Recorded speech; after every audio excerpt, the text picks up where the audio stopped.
Bonjour, bonsoir, ça dépend de l'heure à laquelle vous allez suivre cette émission. Votre émission Tosolo la Nyonso, Tosolo la Nyonso. Ils allaient émission Oyo, tout ça la concept Oyo pour na plus Tosolo la Nyonso, il y a République démocratique du Congo. Donc, tous les maîtres na ville ya Moscou, na capitale vraiment ya Russie. Donc, voilà, ouais, bino ils allaient bongo. Mosali na bino, trésor kachina o bino, bo pesaye mosala. Donc, voilà les lots. Tokosolola nyonso ya Congo na mwa minute mwa moke. Na yango wana naza na invité na nga na bengaka bongo invité anonyme o asalaka mwa banalise moko ya bien mpona makambo ya mboka na biso. Na ye nde tokomeka mwa ko peindre ba tableau nyonso tout ya solution ya République démocratique du Congo. Donc yango wana avant na kota vraiment na masolo kaka nde tolobi bongo tokopesa bongo mbote na bato oyo basutenaka émission to pe chaîne oyo Global Télévision Moscou. Topesi bongo mbote na Christy Mosenkwe, pilotage automatique depuis États-Unis, et pourquoi pas à Gogas Moupitz 007 à Moscou, et puis na bato nyonso tout ya ba pays locaux la France et Amérique. Donc bino bat bozalaka wana vraiment pona ko soutenir biso. Donc voilà, nako bandada ko pesa invité na ngai bongo. Bonsoir ndeko. Ouais, bonsoir. Donc ozali awa na Global Télévision Moscou, tomirai ko benga yo po toyebi ko salaka mwa analyse ya bien na makambo etali mboka na biso. Parce que balobi politique soki otali yango te politique ekotala yo. Toyebi te suite à makambo nyonso to eleki semaine oyo. D'abord lecture na yo en tant que analyste muto amonaka. Okoki d'abord ko sala lecture ya nini makambo eleki na mboka na biso semaine oyo nyonso. Bon, semaine tout est animé. D'abord, pour nous retenir personnellement. Ils ont lettre où le chef de l'État Félix Tshilombo a lancé pour maintenir l'état d'urgence et puis pour le renouvellement de l'état d'urgence. Dengue créé pour une sorte de polémique. Mais ils ont polémique, il faut avoir la vision pour nous comprendre ma constitution quoi. Soit disant moi complot moi va jouer va déjouer une sorte de violation de la constitution au Félix par rapport à la lettre au déposé et puis arrestation à Caméré en plus invité dans la justice jusqu'à présent et puis mais nako peso potokota mo moke tokota na dossier lokoza na dossier caméra wana na ndenge tokoka na minute oyo ke caméra lobi que les 11 en tout cas akopanza poke yo zobanga te ke na poke oyo caméra akopanza wana président de la république pa bima na kati kuna. Bon ezelo banga te eza justice eza procès. To banga ndenge ni bien le chef de l'état au banga ndenge ceux qui ont justice ils ont prôné d'abord le wali bosso caméra aza ba preuve ya opesa te ou bien ya panza poké ceux qui legi mwana na yo bien cousin na ye wana zo mona na te ou ya détourner ba bon soi-disant pourquoi kima ki ceux qui azaki fautif te fallait pas il fallait aza témoigner. Donc, il y a une piste où il y a une caméra qui est presque, puisqu'il faut dans la justice. Le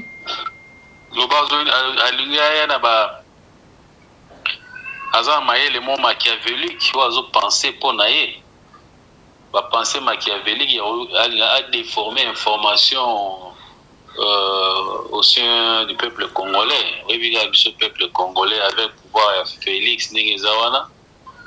Bato bele baza émotionné ezala bato la muka ezala bato MLC ezala bato FCC ezala bato ya Apareco donc ozomona tout mouvement contre un seul homme. Les un niveau de thème à BN. Tant niveau congolais a risé. Mais donc, tolobake ndenge justice azosala musala na ye oyo yo lecture nini to pe analyse nini okosala na justice na biso ya mboka. Est-ce que nde babandi yango tozelake bakokota tina ba FCC parce que toyebi ke classe politique toloba pe groupement politique au FCC en tout cas ebele ya ba détournement mingi eza na elle na bango yo koloba nini? Mais pour nous comprendre bandogi mouvement justice ezo mema pouvoir na ye ndenge ma eza convenablement. Il faut tout saluer justice na biso, il faut tout passer coup de chapeau et travail à tout ça là. C'est ce qu'on appelle l'état de droit au Tolukagi.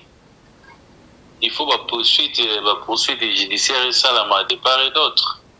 Alors va penser d'abord machiavélique, on a besoin de moyen il y a empêcher justice et continuer le travail na. Mais on a toujours un échec. Pour nous, on a toujours un échec puisque puisque justice est toujours un impact puisque Michel les autres qui est toujours n'ingé longobani. Ok, voilà, très cher internaute, toza awa na émission na biso tosolola nyonso kaka ndenge tolobaka tosolaka nyonso ya mboka awa tokotaka na politique, chronique, musicale pe tokotaka. Mais lelo toza na invité na biso tozomeka mwa kosolola na ye de tout et de rien par rapport à l'actualité nyonso tout oyo eleki semaine oyo. Mais papa na biso anonyme, okoki koyebisa biso nini par rapport ya situation oyo elekaki ya Tambwe Mwamba na mama na biso Bijou. Lecture na yo na makambo wana nyonso tuponga na obenga ngo ndika oyo papa na biso Tambwe Mwamba betaki na plénière ote koleka vendredi. Yo lecture na yo eza nini? To analyse na yo, to opinion na yo kozala nini na ndika oyo papa na biso betaki? Est-ce que ezalaki digne ya un président ya Sénat alobelo ko alobaki na réseaux sociaux? Bon, ils ont une errance, comme on dit. Donc, il n'est pas digne d'être un président du Sénat. Puisque depuis l'histoire, tout le monde a toyebi, Bakingo a donné de Fanda à place wana. Tout le monde a sorte d'agitation, il y a un président du Sénat. Mais tolo banini na eloko wana est-ce que moi relation ezalaki te na mama Bijou? Bon, on va commenter place wana te c'est que moni avec nos politiciens toyebi ba système va vivre na comment va fonctionner toujours et puis d'ici là makasi na niveau na ba institution na biso makasi wana eloko congolais linga makasi ouais Congolais linga surtout moni on lelo ba jeune fille belé va pesa ba mo ba lumière eza ba vie wana puisque ils touchent de l'argent des contribuables congolais comme ils veulent, alors ils sont capables d'avoir 20 femmes, 10 femmes, ils s'en foutent. Ils sont capables de jeune fille, jeep, appartement. C'est ce vieux-là, ils ont un comportement là-bas. Donc, tout le bac quelque part, entre guillemets, quelque part, peu moins relation, peu cause à la carte, c'est ça? Bon, c'est entre guillemets. Et on avait la pratique, ils ont la pratique, ils s'arrêtent depuis règne Mobutu, Bandaga, ils ont les Congolais, il ne faut pas passer en acte. Ils ont la nango. Danger. Ma mère, on a la sénatrice à la place, on a besoin de la sénatrice, parcours, on a voté, on a sénatrice, on va répéter. Car tout le monde va dire. Il y a un type ce qui est Tambwe Mwamba, comment il a dit. Je t'ai amené ce qui n'a pas eu candidature, tout ça, on a amené pour nous comme place. Bon, on va contre rendre entre parenthèses, baby. Mais ils ont sonné puisque pour un président du Sénat, il faut répondre. devant c'est la République, c'est la République. Il faut te voir ça, pidère, valeur. C'est pas des valeurs, hasard valeur dans la grande institution marabouana, c'est la honte. C'est la honte. Désolant. Sikoyo, donc voilà, quand on tozoloba tozokoba na émission na biso to sur la nyonso. Donc voilà. Mais tokokota sikoyo par rapport à l'actualité oyo eningisi d'abord réseaux sociaux au ningisi communauté congolaise. Je pense que aux courant actualité wana. Quelle actualité au fait, c'est actualité à évêque Mukuna. Évêque Mukuna. Oki actualité nae. Oki sextape et tout. Oki angote. Oui, on est au courant de ça, mais il y a une distraction, moi je vais dire. Il y a une distraction. Et distraction, s'il te plaît. Mon indembo que j'ai évolué avec justice, les machines à justice, elles ont fonctionné, et puis attaque sur attaque, tout le monde est à niveau Sénat, il y a besoin de clarité, il y a des dépenses où il y a besoin de 4 millions. Na Sénat pour l'assainissement, il y a un hémicycle, il faut appeler ça un éclaircissement. Il y a détournement. Aux hommes, on va mettre ça dans le benda bala. Il y a un beau gars, tout ça qu'on s'en sortir dans notre pays. Bazo kufa banza na ba cité. Bazo vivre on dit baza ba cabane. Ozo boulé. Au mati kota ngombe ya ma campagne mbinza wana ozotala ba bumbu, ozotala ba matete, ozotala ba kasavubu. Bamona bango bazala na ngomba bazotala boeza na se bamona on dit ba grand libulu mbuga mba courir la raté maizala te. Mais na bolinga na peso mo idée na ebité parce que to moni ndeko na biso évêque Mukuna to moni ndenge sextape na ebimi donc to ebité mais na kotiela yo quelques réactions ya ndeko na biso évêque Mukuna to rappeler bato que a lancé qui déjà éveil patriotique à mutu oyo azomeka kolandela Kabila tokaki ke a reporté Kabila d'abord a reporté plainte d'abord geste wana isa geste mon patriotique pour na yo. Oui c'est un geste à soutenir puisque mbala liboso to mona aiba ko tenir langage que je porte Kabila plainte. Tout le monde est en diaspora, soi-disant combattant, Kabila dégage, Kabila boye, Kabila nanana, mais on n'a jamais vu un combattant qui a un dossier pour apporter Kabila plainte. Mais là, le gars en question avec Moukunaï, à lobby qui est éveil patriotique, a réveillé tout le monde. Les lots, Congo est commis, Moutoutou a un droit d'expression au Koloba. C'est puisque l'état des droits est en marche. Alors voilà la personne qui s'est levée pendant sa émotion, colère, sentiment, il est libre démocratiquement. À ça l'éveil patriotique, il faut l'encourager, il faut le soutenir. Exacte par rapport il y a éveil patriotique ndé balingi ba faire terre. Tout à fait. Au but de c'était placé au Sengeli puisque tout est qu'on suivre et surtout phare avec nous qu'on a na soi-disant capiliste nani Jean-Marie Kassamba. Na okata wa muke to meka kochana nu moi élément moko muke ya ndeko na biso Mukuna évêque et puis tozo continuer toujours na meka ko ki so oyo kayango et puis to meka mo développer sous moi moke. D'accord, merci. Assassinat ataba poisson de monsieur bon ataba mituka ebeta moto c'est ça leur méthode ezaka montage ezaka tuerie ezaka tokoboma tokobeta ndemo zobwana ça va vous faire l'église c'est ça leur pratique c'est comme ça qu'ils ont conduit ce pays ba mettre en a chaos ba dirigeants sanguinaires des assassins. Oyoki message wana? Oui, nalandi, ouais. Oyoki ko analyser ni? Oui, c'est tout à fait exact.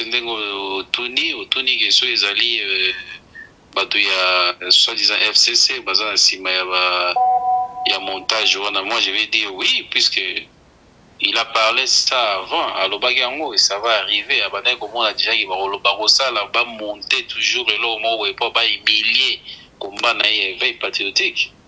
Mais moi je dirais que va échouer, va petit côté puisque muto babimisi les wana eza na ba montage na ba sala wana yebani.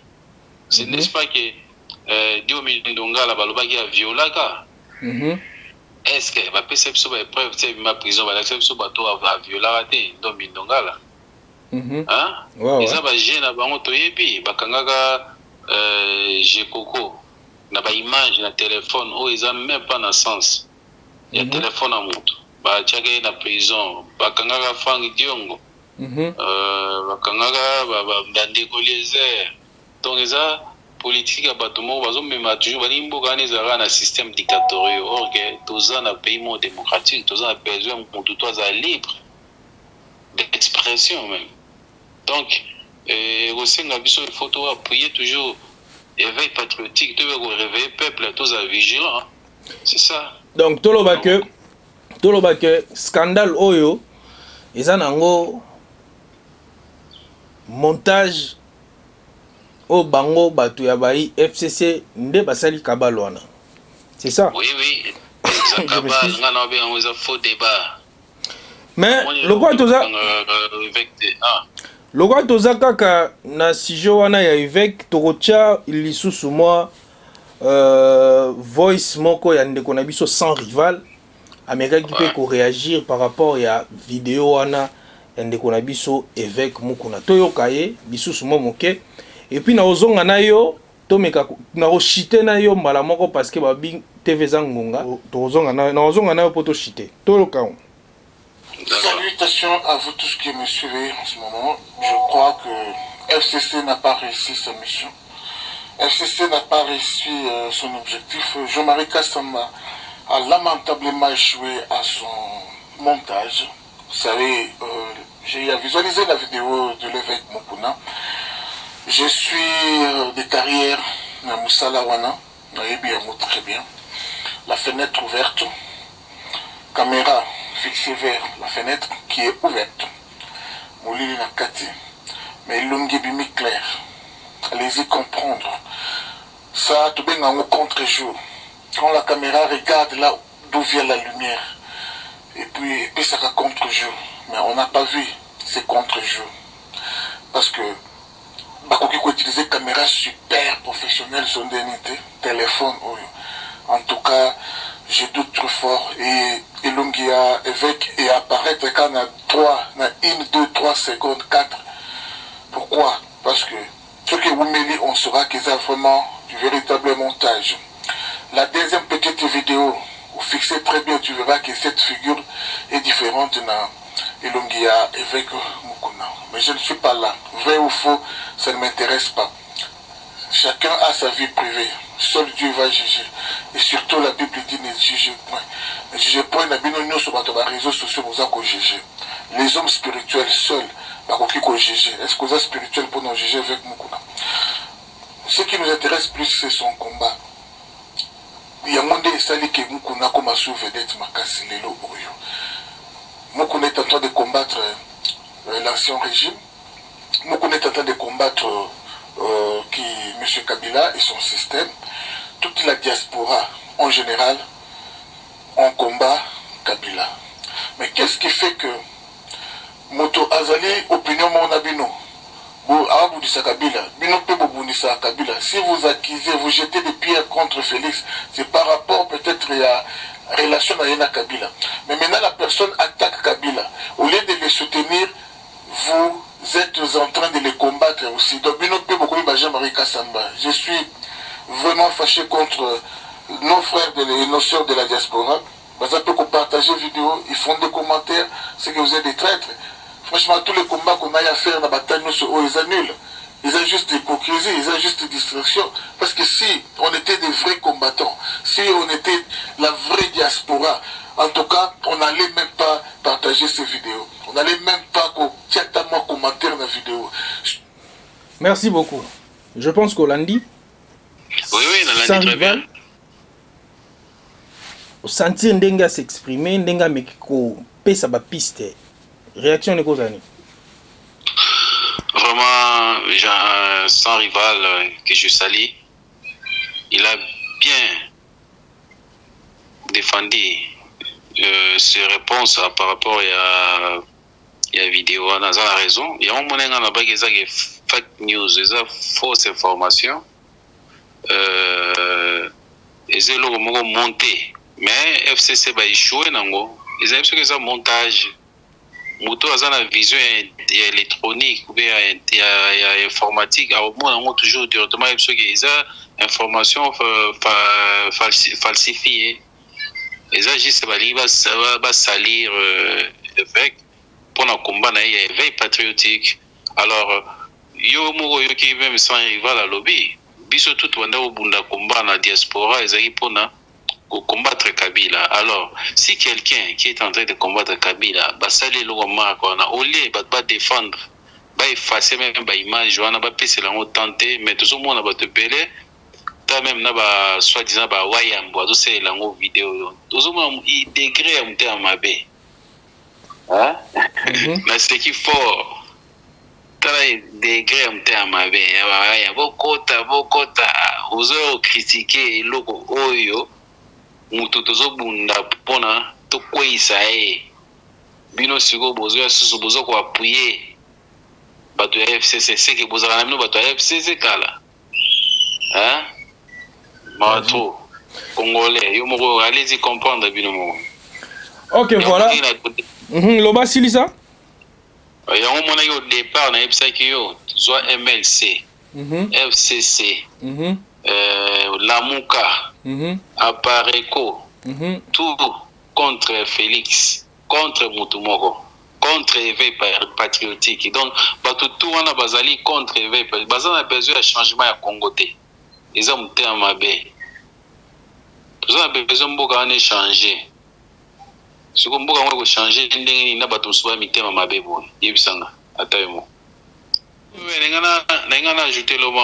On est tous des Congolais. Tout ça, c'est tout les Congolais. Koza Muluba, Koza Congo, Koza Mungala, Koza Ekolo Msusu. Tout ça qu'on constitue Mboka dans le Congo. Tout ça, on a moko panto tombo la Mboka za makasi. Ceux qui s'y koyo, Bikolo Msusu, nous sommes besoin d'un esprit.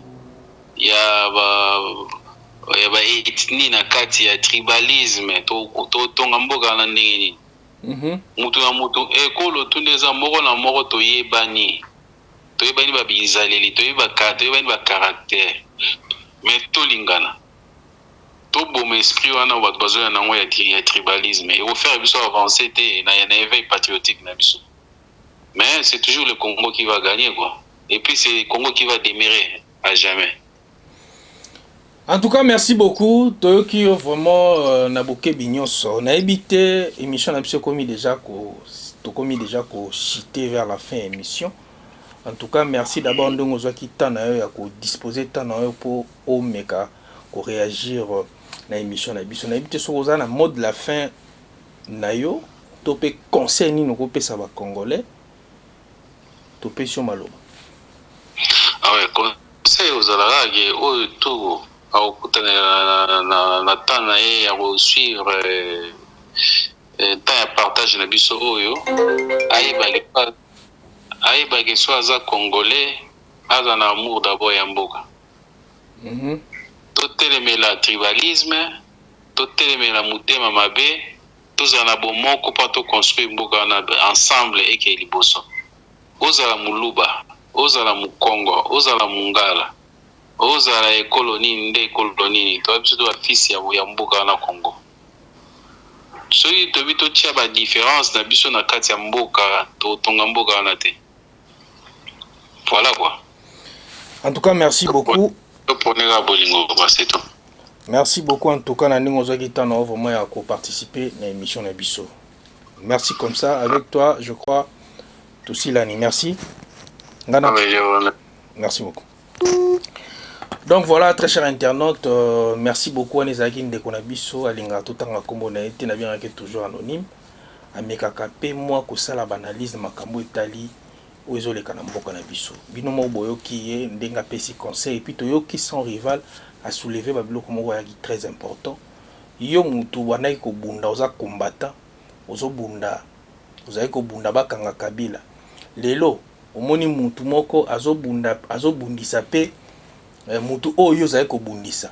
Et mutu wana mutu oyo bande ko bundisa abeti mutu oyo yo pe yo na ebozana idéologie moko ya keno bo bundisa mutu wana ale yo zwi par ya mutu wana mususu oyo ndeko oyo victime ya scandale oyo basi ko bimisa sur internet.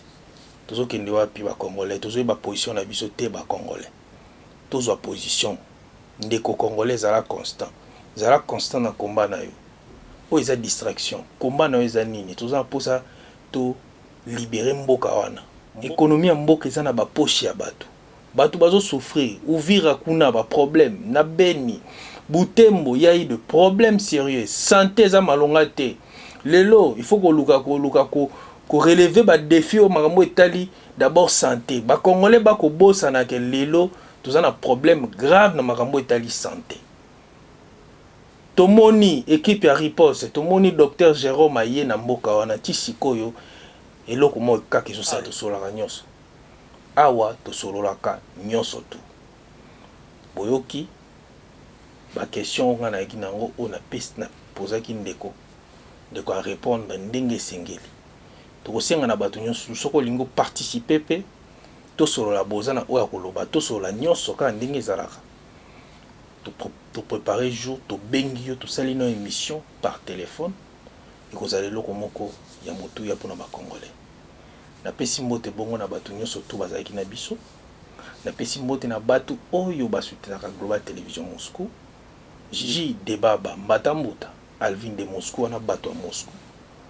Bob Fundu wana eza bato basutenaka biso ao. Donc 007 Gogaz Mopiz Gogaz Masamba basalam na yango wana toke na ngambo à Paris. Boza tellement belé sur na bando tanga awa eza dega. Donc voilà wana ezalaki oyo toaki na ngolelo lobiso tokoya comme d'habitude. Merci. Botikala malamu tokutana na prochaine émission tokoya nango. Merci comme ça. Bye bye.